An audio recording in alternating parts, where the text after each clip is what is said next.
greetings of the day and welcome to the session all of you. So in the previous session we have seen the components of decision support system. They are users, database, planning languages and model base.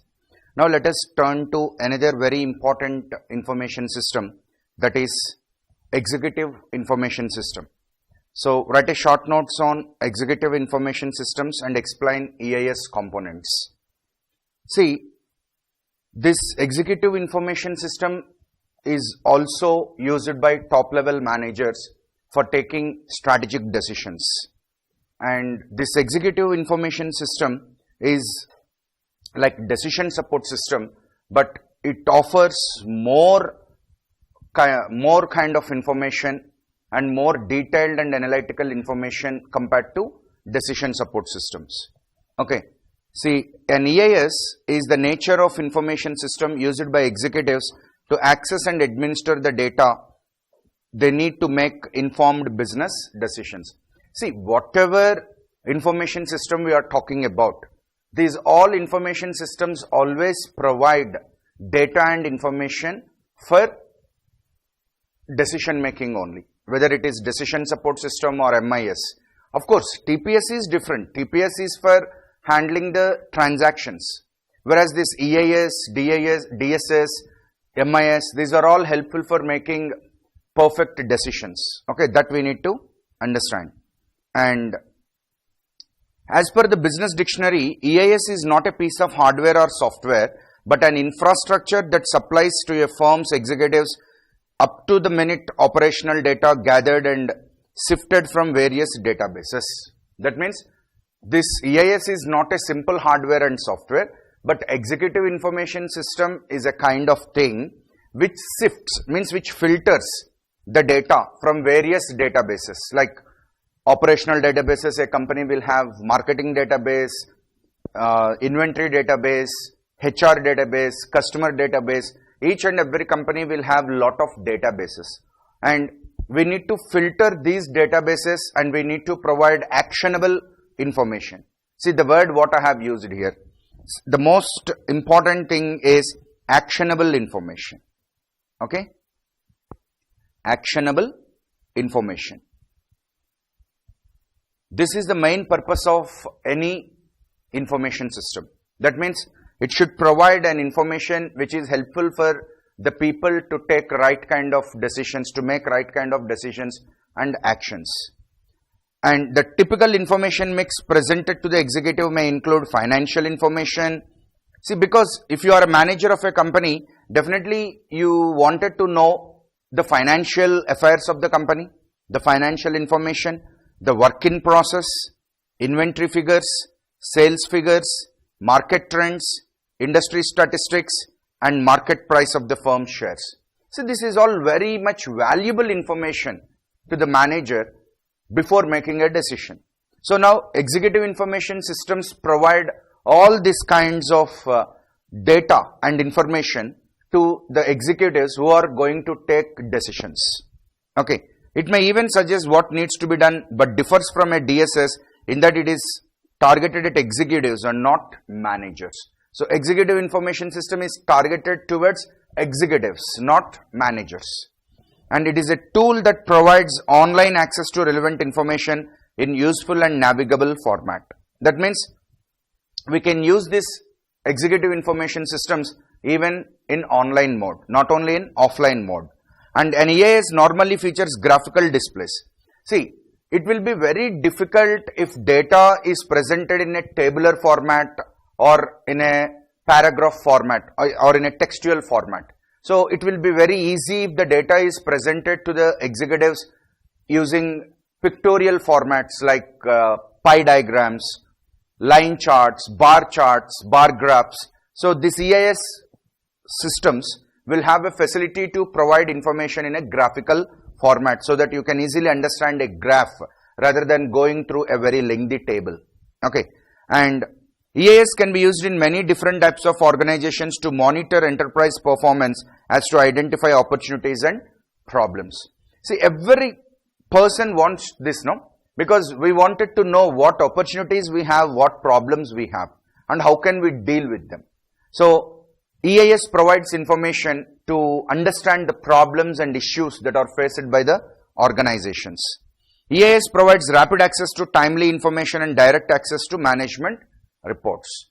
See, management reports means sales report, inventory report, purchase report. So these all reports ought to be analyzed, and EIS system will help you to analyze all these reports, to integrate all these reports and give actionable information. EIS provides, it is capable of accessing both internal and external data. Internal data means the data that is available inside your organization.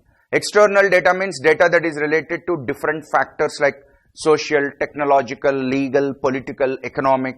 This all data, this is called as external data. That means the data that is not available within our organization, it is referred to as external data. And EIS is capable of accessing both the internal data of your organization as well as the external data from the environment. And alternative names of EIS are Enterprise Information System or Executive Support System. Now, what are the components in an EIS? Like every other information system, EIS is also having components like hardware, like computers, network devices and all, and software, different types of softwares like scatter diagrams, maps, motion graphics, sequence charts, bar charts. So these all software tools will be there in the EIS, because we already discussed EIS will present the data in a graphical format to the decision makers, and we will have user interface. See, generally every information system will have an user interface. User interface means how we can use that software. Menus, icons, buttons, okay, graphical displays. This is called as the user interface. And telecommunication, to connect to remote sites and to access data online. So that is about EIS. And now another question, office automation systems. See, generally we will have lot of things to do in an office. We will have lot of documentation work, we will have lot of number work, we will have lot of presentation work. So these are all the common things that we find in any office environment. So we use an office automation system software to automate all these tasks. See, generally we have MS Office, which is an office suite, which is used and very much helpful for office automation. Means automation of the tasks that we perform in a particular office. And office automation always implies network of computers with a variety of available programs, means software. Office automation refers to the entire tools and methods that are applied to office activities which formulate to practice written, visual and sound data in a computer aided mode. That means an office automation software consists of different tools. See, for example, MS Office is having different tools like Word, Excel, PowerPoint. Word is for documentation, Excel is for numerical work, PowerPoint is for audio visual presentations. So likewise, an office automation system consists of different things to handle audio, visual, okay, written means documentation. So these all things are available. Office automation refers to the use of computer and software to generate, collect, store, manipulate and relay office information needed for accomplishing the basic tasks and goals. See, what are the basic tasks and goals in an office? We have to prepare some documents, we have to prepare some basic reports, okay, we need to make some basic presentations. So office automation system will have all these tools to collect, store, manipulate the data in the office. That is what I told you in the previous sessions, that every information system works in the same way. It will collect, store, analyze and retrieve the information. And office automation system also performs in the same way. And office automation system uses new technologies to get better working environment. Means all the time we will have updated softwares to work in the office and to increase our productivity, the productivity of the workforce. Okay. Office automation is widespread appearance that includes an all-embracing variety of applications of computer, communication, IT in office surroundings. That means an office automation system consists of an embracing variety. Embracing means joining or mingling or mixing. That means an office automation system will have lot of tools that are helpful for communication, that are helpful for documentation, that are helpful for numerical work, that are helpful for handling IT. Okay. In Meticulous, it in addition contains the following activities: exchange of information, management of administrative documents, handling of numerical data, meeting planning and management of work schedules. See, you better take the example of MS Office to understand all these things. See, in MS Office we have MS Outlook to exchange the information, administrative documents MS Word, handling of numerical data MS Excel, meeting planning and managing the schedules. We have softwares like Scheduler and all in MS Office. Of course, you may not use MS Office. I am telling you the example of MS Office because many people know that. But on the other hand, there is no rule that you should use MS Office only. You can have your own office automation system. But if you have your own office automation system, it should have the softwares that are related to maintaining the documents, for performing the numerical work, for making presentations, for making the schedules. That means an office automation system package should have all these things put in place. And what are the benefits of office automation system? It improves communication within and between the organizations. You can easily send the documents, you can upload or you can download the documents, you can share the information with the help of the documents made using this office automation softwares.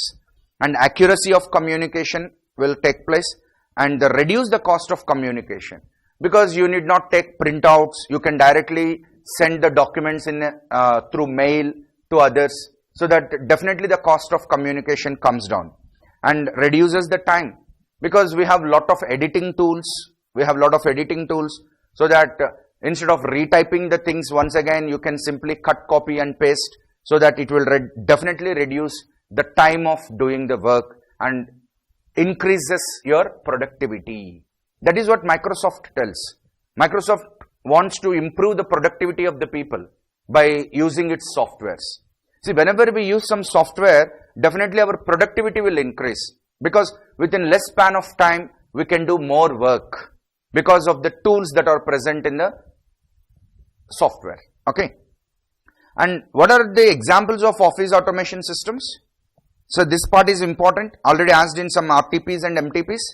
So what are the examples of office automation system? The first one is word processing. That means to prepare the documents, to print the documents, to make the documents in a well formatted style, we use word processing softwares like MS Word, WordStar, WordPerfect. Okay, likewise. And email is the most important thing in any organization, to send, store and retrieve the messages. So we need to have an emailing application, and we require some voicemail also in our office automation system, and electronic calendaring for making schedules, appointments. We require that kind of software. See, if you observe MS Office, you will have all these things. That's why I am giving you the example of MS Office for office automation system. And video conferencing software, if the people at the head office wants to communicate with the people at the branch office, they can definitely use this video conferencing softwares. That means in our office automation system package, we need to have this kind of software also. And desktop video conferencing done through your desktops, and some softwares which support fax services. For example, I have prepared a document in MS Word and I want to send it as a fax. So instead of taking it as a printout and putting it in the fax machine, it is very helpful to me if I can directly send this document as a fax in Facsimile to other person. And in MS Word we have that facility. We have that facility of sending a Word document as a fax to others. And imaging means we need to have OCR softwares, optical character recognition softwares, to convert data on paper to a digital format. That means scanners. That means if I scan a particular paper, instead of retyping the contents, I'll just put the paper on a scanner that is called as OCR, optical character recognition, so that all the content that I can get in the computer, that saves me a lot of time, no? Next, desktop publishing means DTP, all the designing work and all. In Microsoft Office, we have a publisher. We have a component called Microsoft Publisher, which handles all this DTP work. Because in every office, there will be some designing work. We need to prepare the designs in a more attractive way. So for that, we use the DTP. Okay. To that produced by a typesetter, in the sense, in order to get the designs and outputs where you can get through printing. See, if you print the documents in an offset printing machine, you will get prints at a high quality. The same quality printouts you can get by designing in this DTP softwares also. So that is about office automation system. Now, the next one, explain knowledge management systems. What is knowledge management systems? See, this knowledge management has become a very important thing in today's scenario, because every organization requires knowledge. Knowledge of the past, technical knowledge, managerial knowledge, knowledge of the experts, because this 21st century is called as knowledge economy. We strongly believe that knowledge is power. So whenever you are going to make a decision, you require a lot of knowledge to make that decision. And this KMS, knowledge management systems, will definitely give you the required knowledge. Okay. Now, what is the difference between information and knowledge? See, information can be easily found in newspapers or in magazines or in journals. But knowledge means information coupled with your experience, information coupled with your expertise, information coupled with your thought process. That is called as knowledge. Okay. So, knowledge management system refers to the system that stores and retrieves knowledge, improves collaboration, locates knowledge sources, mines repositories for hidden knowledge, captures and uses knowledge. So, in what way a knowledge management system will be helpful to you? A knowledge management system will be helpful to you to store the knowledge, to retrieve. Retrieve means getting back the stored things. So, to retrieve the knowledge, and it will be helping you to collaborate with others and finding out where the knowledge is, and mines the repositories. What is a repository? Repository is a large collection of something. It can be a repository of knowledge, repository of information. So we need to mine it. That is what today we are calling it as data mining. It will be helpful for data mining. Okay. And captures and uses the knowledge. And we will try to find out the hidden knowledge. See, I have given you a particular report, say for example, sales report. And you will see the sales figures in that sales report, and I will also see the sales figures in the report. But there is some hidden knowledge in that report. How? You can only find that hidden knowledge when you analyze it in a deeper manner using statistical tools. See, we have different statistical tools like mean, median, mode, regression analysis, standard deviation, quartile deviation. These all things are there. So, we will use all these statistical techniques to mine the information. Mining means analyzing very deeply. Okay, that is called as data mining. Means digging out the hidden things. Okay, because generally the report is normal, but there are many meanings involved in it, and we need to find out all those meanings. And the idea of a knowledge management system is to enable employees to have ready access to the organization's documented base of facts, sources of information and solution. See, for example, I am new to an organization. I am a new manager in an organization. And my company is some 100-old-year company. And before me, in my position, many senior managers worked there. And I cannot talk to them. Some of them have retired, some of them have resigned, some of them are dead. So, now how can I get the past knowledge of all these employees who worked in my position earlier. Now, I was recruited recently. Just 2 months back, I came into this position. But before me, there was a very senior manager worked in this position, who is very intelligent, who took a lot of good decisions. So now I want to get that knowledge. So where from I can get that knowledge? I can get that knowledge only when my organization is having a KMS, knowledge management system. That means all the decisions taken by my predecessor. Predecessor means the person who worked in my position earlier, before me. So what are the decisions taken by my predecessor? What are the actions done by him? What he has done? How he communicated with the people? So this all I should know. And that will be of great help to me in solving the tough situations. Because now I am facing a tough situation, so that I have to take a decision. So this situation is new to me. But already organization have faced this kind of situation earlier. Organization has already faced this kind of situation earlier. But at that time I am not there. At that time I am not there. I am new to this position. Now I wanted to know what my predecessor did, how he reacted, how he solved the problem, how he approached the problem. Now can I make a call to my predecessor and ask? Sometimes he may be available and sometimes he may not be available. Then how can I get all that past knowledge, past experience? I cannot get it. Now I have to spend a lot of time in understanding the problem, deciding the ways. But if I have some model, if I have some past knowledge, if I have some past documentation, so that I can refer and I can deliver my responsibility. See, this is what actually happens in courts, no? Whenever they want to give some judgment, a new judgment. For example, a new judge was appointed and he has to give a judgment. What he will do? He will refer to the earlier cases. What kind of judgments are given in the earlier cases by the senior judges and his predecessors. He will study all of them because all of them are documented. Everything is stored. All the judgment copies are there. All India reports books are published.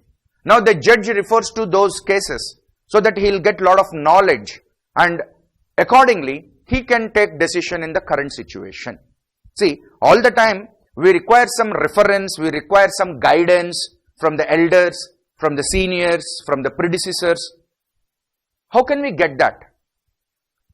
Are they accessible all the time? Can we talk to them personally all the time? In big companies, it is not possible. The persons become inaccessible. We cannot access them. We cannot talk to them. But how can I get? Yes, if there is a mechanism in your organization to access the experiences of the people in the form of documents, that means everything should be documented. All the decisions, all the major things, they have to be documented and they have to be stored. And we will retrieve whenever we face a problem. Is this problem all of new or this kind of problem is already faced by the organization? If the problem is already faced by the organization, what my seniors did, how they responded, so these all I have to know. Then only I can make a very good decision. Okay? Right. So, the idea of a knowledge management system is to enable the employees, especially the new employees, to have ready access to the organization's documented base of facts. That means, what is happening in the organization at all levels, it is documented, it is written on papers, it is stored. Okay. And sources of information and solutions. See, that is what I told you.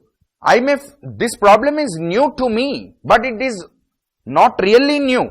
It is new to me only. But this problem is not a new problem to the organization. Earlier, this kind of problems are there. Now, how my seniors did, I want that. I want to know that. And this is what the district collectors, IAS officers also do. Whenever they come across a situation, they refer to the manuals, they refer to the various previous reports and they gather the knowledge and they take the decision. So that kind of mechanism should be there even in the organizations. That is important. Next, KMS treats the knowledge component of any organization's activities as an explicit concern reflected in strategy, policy and practice at all levels of the organization. See, this is a very beautiful point. Whenever you are making a strategy for your organization or whenever you are making some policies for your organization, okay, knowledge is very important. Knowledge is treated as an explicit concern, as a special concern.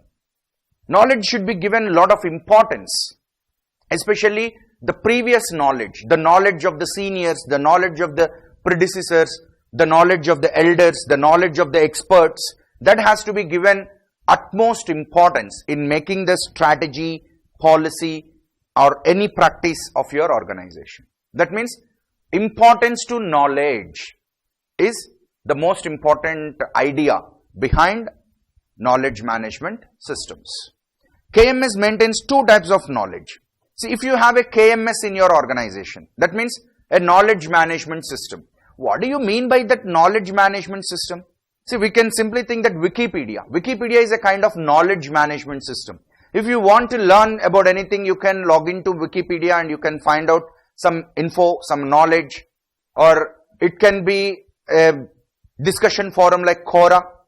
We have a Quora. So if you have any question, you can ask there and you can find out the queries asked by other people. So that is all knowledge. So this Wikipedia and Quora, they are in the public domain and we will have all kinds of knowledge there. But in our organization, we require some specialized knowledge. We require some knowledge that is related to our particular organization. Since the beginning of the organization, what has happened? What things are done? What decisions are made? So, if a particular system like Quora or Wikipedia is made exclusively for our organization, that means in that software, everything related to our organization only will be there. All knowledge related to our organization only will be there. So, that will be of great help to take the decisions. Okay. And explicit knowledge and tacit knowledge. That is, two types of knowledge are there. Explicit knowledge and tacit knowledge. What do you mean by explicit knowledge? Explicit knowledge is that which can be formalized easily and has a consequence, and as a consequence is easily available across the organization, like online tutorials, policy and procedural manuals. See, for example, I am a new employee working in the lower level of the organization. Now I wanted to know the policy of my company. Now I will have a policy document. I can download that policy document from my company's website, or I can get a hard copy of the policy document. I can read it and get the knowledge. So this is an explicit knowledge. This is somewhat easily available in the form of tutorials, manuals, guides, these all things. See, every company will have like code of conduct, SOPs. For example, if there is a machine, so how to operate that machine? What are the SOPs, standard operating procedures? Okay, so like this there will be some documentation, and this is very important, no? This is very important. See, every IAS officer will be given a document called business rules document, and that is a very important, that is a Bible for the officers, because whenever they have any doubt, they will always refer to that business rules document, and accordingly they will make the decision. So what is there in that document? That is the knowledge. That is the knowledge which you should have before making a decision. So that type of knowledge which is available either online or offline in the form of books, guides, manuals, tutorials. See, for example, you don't know how to use a particular software. Then you can download some tutorial and you can learn how to use that software.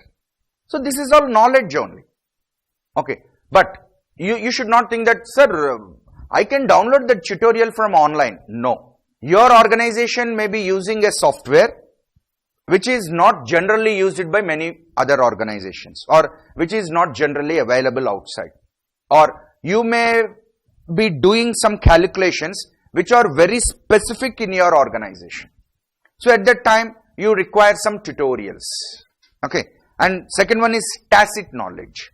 Tacit knowledge is unarticulated and represented in as intuition, perspective, beliefs and values that individuals form based on their experiences. This is the most toughest knowledge to gain. See, if the knowledge is readily available in the form of a book, you can read it and you can easily get it. If it is in the form of a tutorial, you can easily get it. If it is in the form of a manual, you can easily get it. But if the knowledge is in the brain of a man, basing on his beliefs, his sixth sense, his intuition, his experience. So how to get that knowledge? That is the most important thing. See, because there will be many experienced people, many experts in our company. And they may retire, they may resign, they may die, anything may happen.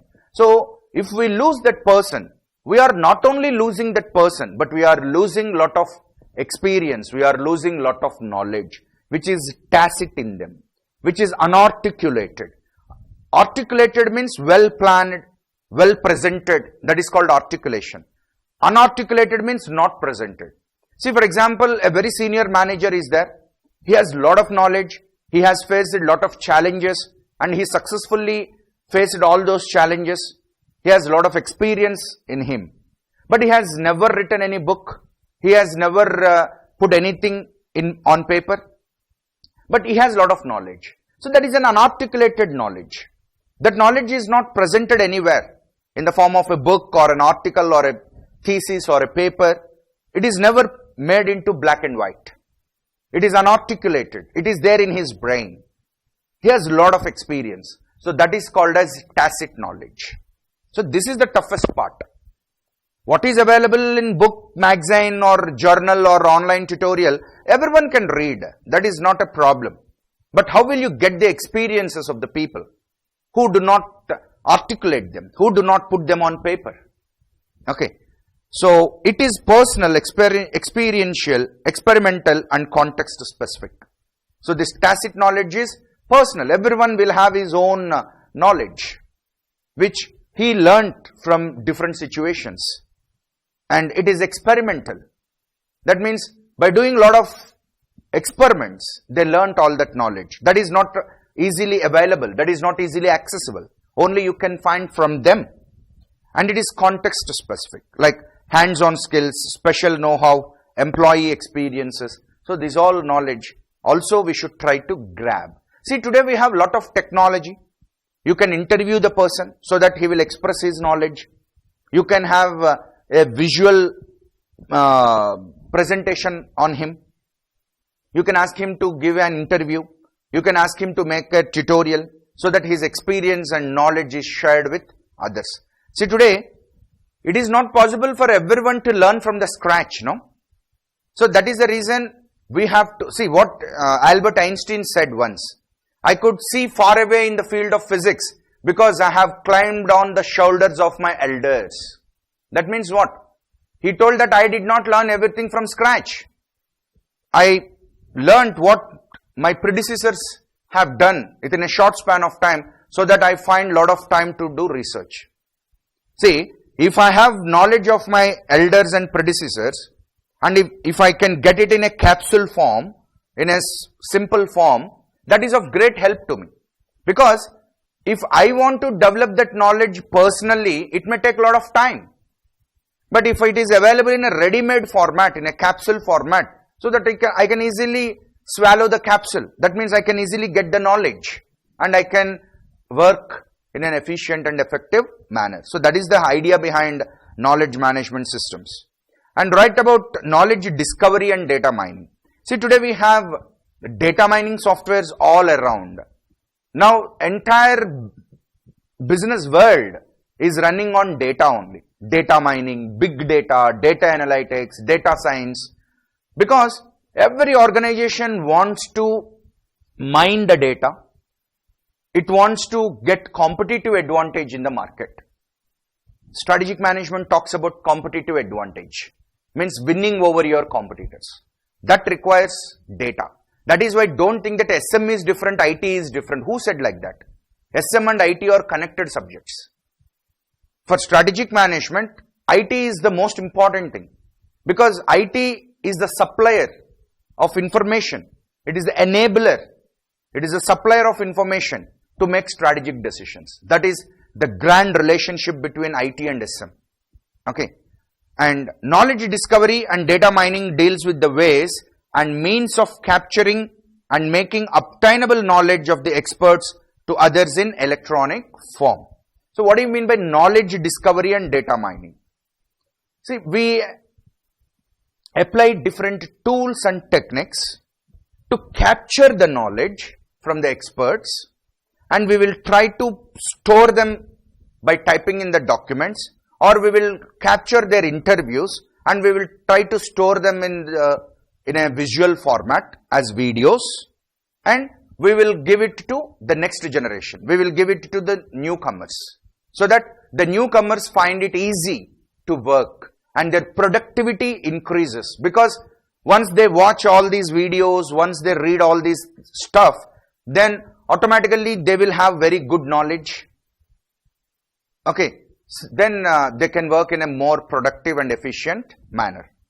Knowledge discovery in database systems also assist us to establish contact and communicate with experts on various subjects present in our organization or perhaps even outside. See, if your organization has a policy of knowledge discovery, that means if the top level management of an organization wants to have knowledge management system, then that will be of great help to the people working in the organization. Because once there is a knowledge management system, you can access all the knowledge very easily. If that kind of system or mechanism is not there, whenever a new person faces a problem, he has to search for it. He has to spend a lot of time and he has to find out the solution, which is not a productive way, which is not a best way. Then what is the best way? The organization should have a readily available digital library, a library of things, library of books, journals, magazines, audios, videos of all the experiences of the seniors, elders and experts in the field. And there may be experts inside our organization and sometimes outside our organization. So we need to have all of their knowledge. And knowledge worker is a key intellect who is employed owing to his or her acquaintance of a subject matter rather than their ability to perform manual labor. See, you are all knowledge workers. Once you finish up your chartered accountancy, you will be a knowledge worker. You will not be doing the manual things. You will be dealing with the numbers. You will be dealing with the reports, analyzing the reports, helping the top level management in making the strategic decisions. So that is your work. That means you are a knowledge worker. That means you can understand this word knowledge worker in two ways. The first way is you work with the knowledge, and second way is you generate a lot of knowledge. So you are a knowledge worker. You are not a simple worker who works with simple things like operating a machine, generating a bill. See, for generating a bill, operating a machine, not much knowledge is required. But to make a decision, to analyze a report, to offer your opinion, a lot of knowledge is required. So, people like teachers, chartered accountants, doctors, engineers, these are all knowledge workers. Okay. And they are experts in the subject matter. A chartered accountant is a special accountant. What is the meaning of the word chartered? Chartered means special. Okay. So, you will have a specialized knowledge in the areas of accounting, finance, auditing, taxation and consultancy services. And it includes those in the IT field such as computer programmers, system analysts, technical writers, or the people outside the IT also. See, here I told you are a knowledge worker, but here what is given? The knowledge workers in IT is given. But chartered accountant is also a knowledge worker. Teacher is also a knowledge worker. Computer programmer, system analyst, technical writers, content writers, these are all knowledge workers only. They all work with the knowledge and they gain knowledge and they generate knowledge. And there are confident factors that show why knowledge has gained so much momentum in recent times. See, sir, you are talking about knowledge all the time. Now, what is the reason for organizations to have knowledge? what is the importance of knowledge to an organization? So if you ask me in that way, the answer is altering business surroundings. That means earlier the business is very static and stable. So a limited knowledge, a basic, fundamental, limited, simple knowledge is enough to run the business.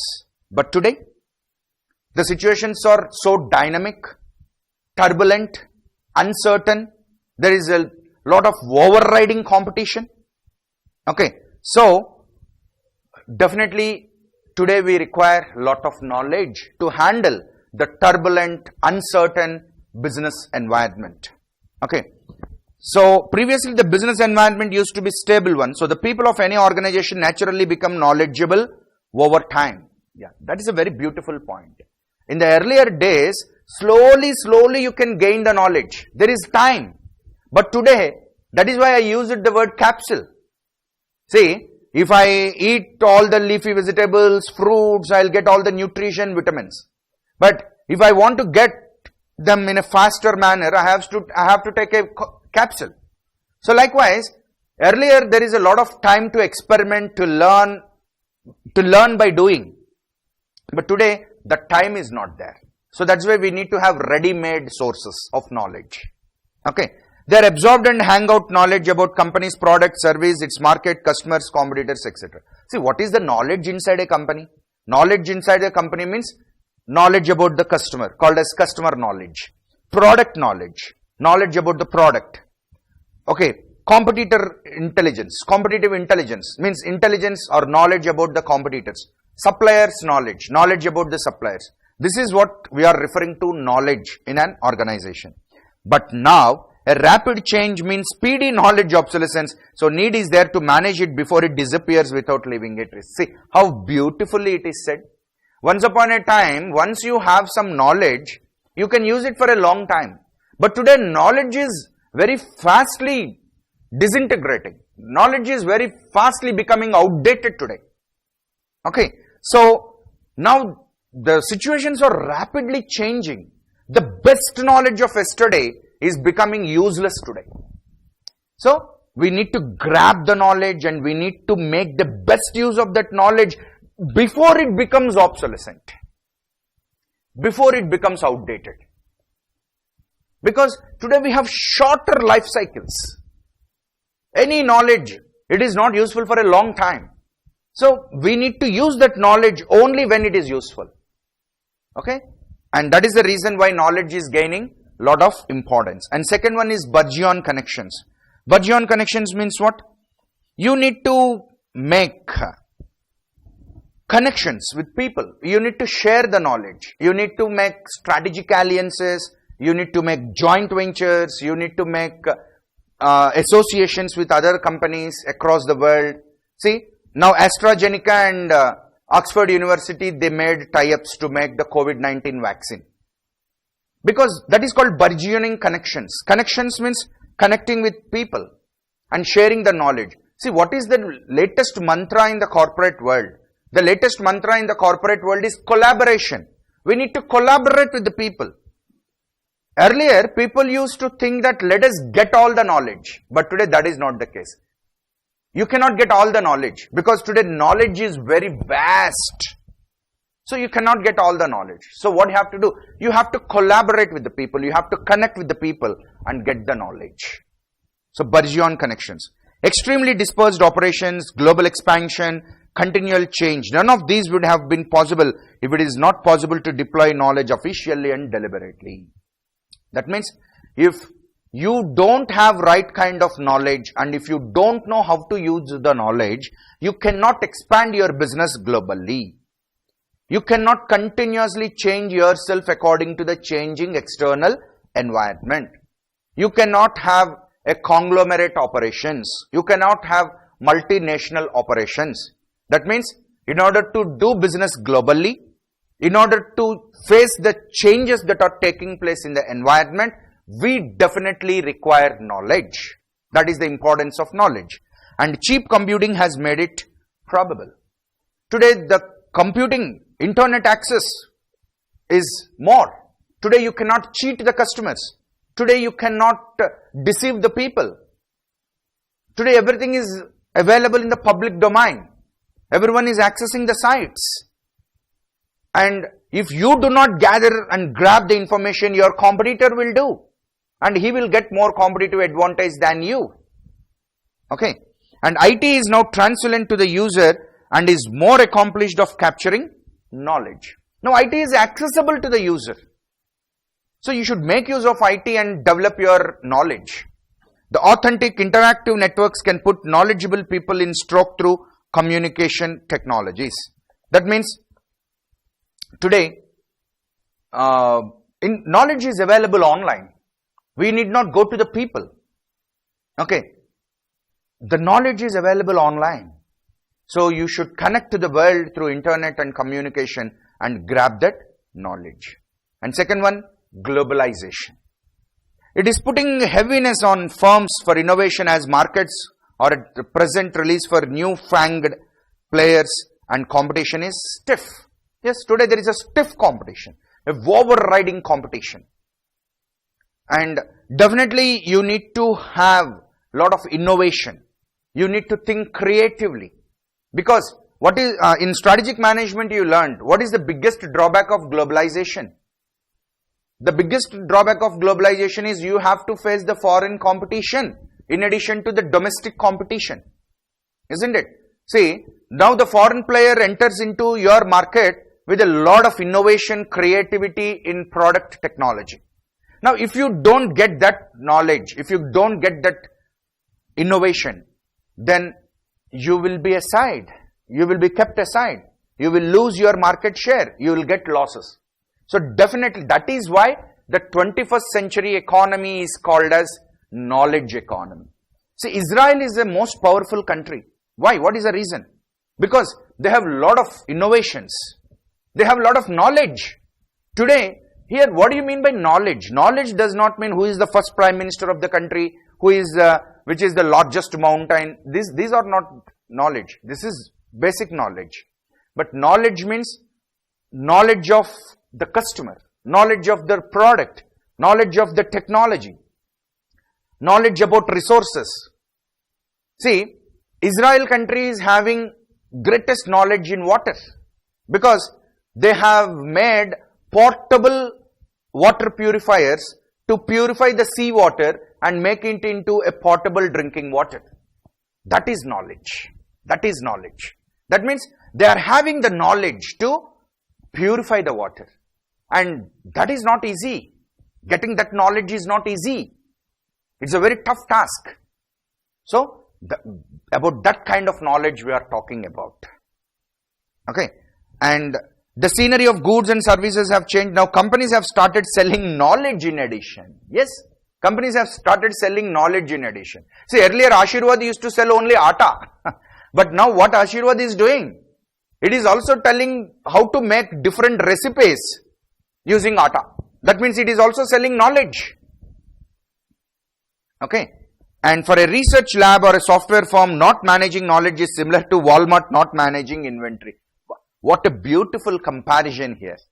See, Walmart has to maintain very good inventory. Then only people go and find the goods there, isn't it? They have to maintain good stocks. Walmart. Likewise, if a software firm or a technology lab, if it did not maintain knowledge, then it is like Walmart not maintaining inventory. Very beautiful comparison. That means what you should understand, the importance of knowledge in an organization. Okay. And modification in organizational composition. See, today all the organizations and organization structures are changing. Today organizations are moving towards virtual organizations. See, in strategic management you learnt about network structure. Network structure is a virtual organization. See, earlier every organization used to do everything on its own. But today most of the organizations, they are depending on others. Outsourcing. BPO. KPO. Okay. So, lot of outsourcing is done. Why? Because of sharing the knowledge. We don't have the best knowledge. Now we are going to the person who is having the best knowledge and trying to get the knowledge from him. So, these are all the factors. What are the factors? Altering Budgeon's business surroundings, Budgeon connections, globalization and modification in organizational composition. These are the most important factors that are contributing to the growth of importance of knowledge in business organizations, right? Now, let us go to specialized systems. See, so far we have discussed about the general systems that every organization should have. Every organization should have a TPS for handling the transactions, MIS for middle level managers to take the decisions, DSS and EIS for top level management to take the decisions, and OAS and KMS also for the organization. So these are all general systems, but we require some specialized systems like ERP, supply chain management, customer relationship management to handle the activities of our organizations in a more better manner. So now we are talking about those specialized systems. Okay. Now, ERP is a very important system. ERP stands for Enterprise Resource Planning. ERP stands for Enterprise Resource Planning. ERP software. Today almost all organizations, either small or big, they are using ERP softwares like SAP, Oracle Financials. Okay, these are all the famous things. Okay, BAN, Ramco Systems. Okay, so these are all somewhat most popular ERP softwares used by companies. Now, how this ERP is useful to an organization? See, it is said ERP, Enterprise Resource Planning. See, when will we get success in an endeavor? We will get success in any endeavor when if you plan your resources properly. And now what are the resources of the enterprise? Men, money, materials, machines. These are all the most important resources of any enterprise. Now we need to plan them. For that we require software. We require software to properly manage and plan these enterprise resources. So that particular software which will help you to plan your resources, to plan your enterprise resources in a better way is called as ERP, Enterprise Resource Planning Software. And in the market, there are many ERP softwares available like SAP, Oracle Financials, BAN, Ramco Systems. These are all the most prominent ERP softwares available in the market. See, now let us read what an ERP actually is. An ERP system fully integrates internal and external management, information across entire organization, covering functional areas of an enterprise like procurement, inventory, production, sales, logistics, finance, accounting and human resources. See, these are all the different functions of an organization. Isn't it right or not? Now what an ERP do? This diagram depicts the first point. Means the first point is the description of this particular diagram. Now what the first point is telling? It fully integrates. Integrates means joins. It fully integrates. What it will integrate? All the functional areas. What are the functional areas? Human resource management, customer relationship management, manufacturing resource, supply chain, financial resources. See, these business means these things will be there. What else will be there in a business? Only these things. These are the functional areas. And in order to get success, what is required? We need to integrate all these things. We need to plan properly. So, ERP is a software which is helpful to you to integrate all these things, to combine all these things, okay, and have a better planning for your organization. Because in an organization at the top level, for example, I want to take a decision. Then, if I want to take a decision, I want to know the financial status of my organization. I want to know the HR status of my organization. I want to know the supply chain status of my organization. Only then I can make a decision. Because all the top level decisions that are taken in an organization, they are not single and simple decisions. They are complex decisions. Because lot of things are involved in that, in making those decisions. So that's why I require an ERP software which combines all the functions, which integrates all the functions. And ERP has become a powerful tool in the hands of management for effective and optimum use of the resources. What are the resources? I have already told you. Men, money, materials, machines. See, the wisdom lies in the people. The wisdom lies in the people who knows how to make the best use of the resources. Like financial management tells you, the main objective of financial management is to procure the funds and to apply the funds. Procurement of funds and application of funds. And the greatest knowledge and intelligence and wisdom should be there in application of the funds. Okay. Likewise, I have resources. I have men, money, materials. I have everything. But the problem is, I want to plan properly. How to make the best use of my resources. So for that, I am taking the help of a software called ERP, which gives me a complete, clear, comprehensive, integrated picture about my organization and how best I can use my resources. And ERP promises one database, one application and one user interface for the entire enterprise. See, the biggest advantage of an ERP software is it is an integrated system, because whatever decision I am making, it involves many things, isn't it? For example, I want to start a new factory. Is it a simple decision? No. I have to plan my finances, I have to plan my resources, men, I have to plan my machines, everything. So now, I require a software which gives me all these details at one place. That is ERP software. So that's why ERP software maintains a single database. And all the departments in my company, they use the single software and one user interface. Only then I can get the integrated information. For example, if my marketing people are using, say for example, if my marketing people are using one software and sales people are using another software and finance people are using another software and HR people are using another software, and now I am the foolish guy who is standing in between. Now I have to join all this information and it is becoming a cumbersome task to me.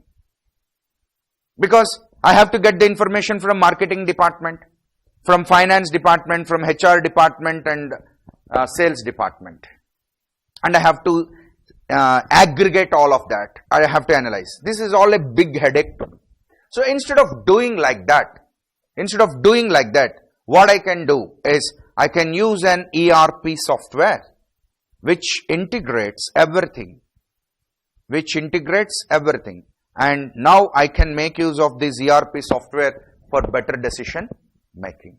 That means ERP removes the headache of integration of the data through one database, one software and one user interface across all the organization. Then whoever do anything, that will be reflected in the same software, so that things becomes very easy. And the basis of ERP is to make easy flow of information among all business functions. See, for example, in the real life business, everything is connected, no? For example, if marketing department wants to do something, they want finance. That means marketing department is related to finance department. And HR department is related to finance department. And purchase department is related to stores department. Like this, in the real life, everything is connected. And if I use disconnected softwares, how it will be? It will be very difficult. So what I have to use? I have to use one software. Only one software solution. A single software I have to use. I should not use multiple softwares. One for marketing, one for HR, one for finance, one for logistics. No. I want one software. See, you see MS Office. What is the biggest advantage of MS Office? You can cut something in Word and paste it in Excel. And you can cut something in Excel and paste it in PowerPoint. How flexible it is, how advantageous it is. Now, in my organization also, I want that kind of software where I can cut from here and paste somewhere and copy from here and paste somewhere else. Or whenever if marketing department has done something, then the finance department should know it. And when purchase department is doing something, the stores department should know it. How will they know? They can know when their softwares are linked. That means I have to use one single software across the entire organization in an integrated manner. And ERP software provides competent and efficient administration and mechanized business activities. For example, if you are using ERP software in your organization, you can have a very competent and efficient administration, because that competency and efficiency automatically comes when you start using ERP software in your organization. It is a complete software solution package like MS Office. Of course, don't think that I am comparing ERP with MS Office just to make you things understand easily. See, MS Office is a complete solution for all office related activities. Likewise, ERP is a complete software solution for all the organizational activities. Okay, for enhancing the performance in large organizations. But today even small organizations also, they are using ERP softwares and meeting their requirements with ease and efficiency. That means if you want to achieve your objectives with a lot of ease and efficiency, definitely you need to make use of these ERP softwares. And today many companies are using ERP softwares like SAP, Oracle Financials, companies like Airtel, Idea, Vodafone. Not only those, any company where they are having multiple branches, where they are situated at multiple locations. See, what about banking today? I am having my account at some place and I am operating my account in another place. Because now banks are also using ERP software. So this is the biggest advantage of ERP softwares. Okay. So we will stop there and continue in the next session. Thank you.